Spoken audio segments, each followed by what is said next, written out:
আসসালামু আলাইকুম বন্ধুরা, আশা করি আপনারা সবাই ভালো আছেন। আজকে আপনাদের সাথে একটা ভিডিও শেয়ার করতেছি।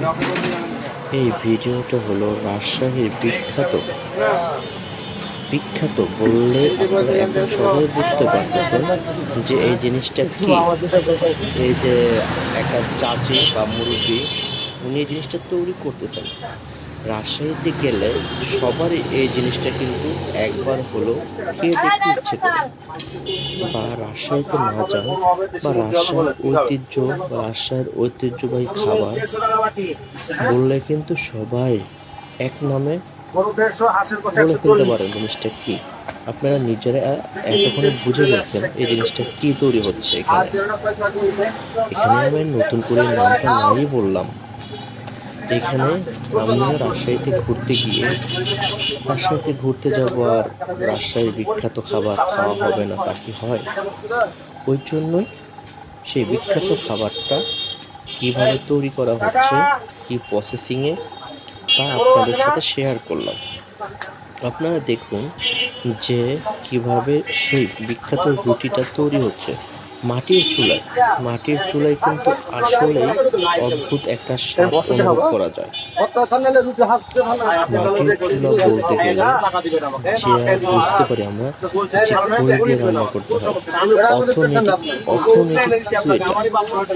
তার কারণ যে অর্থনৈতিক খাবারগুলো আসলে খেতে খুব মজা লাগে।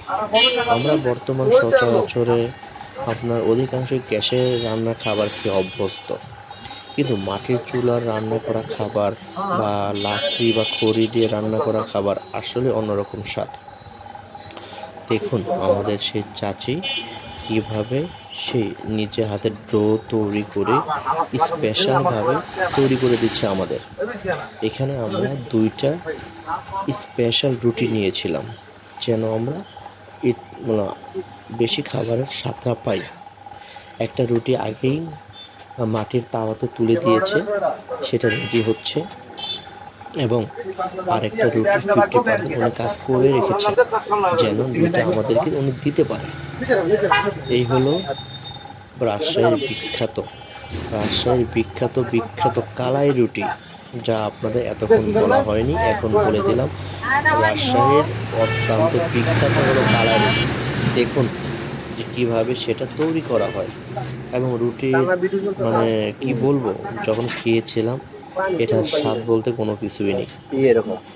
লাস্টে এই কথাটা বললাম, তার একমাত্র কারণ এটা একমাত্র বিখ্যাত নামে পরিচিত, কিন্তু আগে যে স্বাদ, গন্ধ বা টেস্ট পাওয়া যেত এটা বর্তমানে নেই। আপনারা সবাই ভালো থাকবেন, সুস্থ থাকবেন।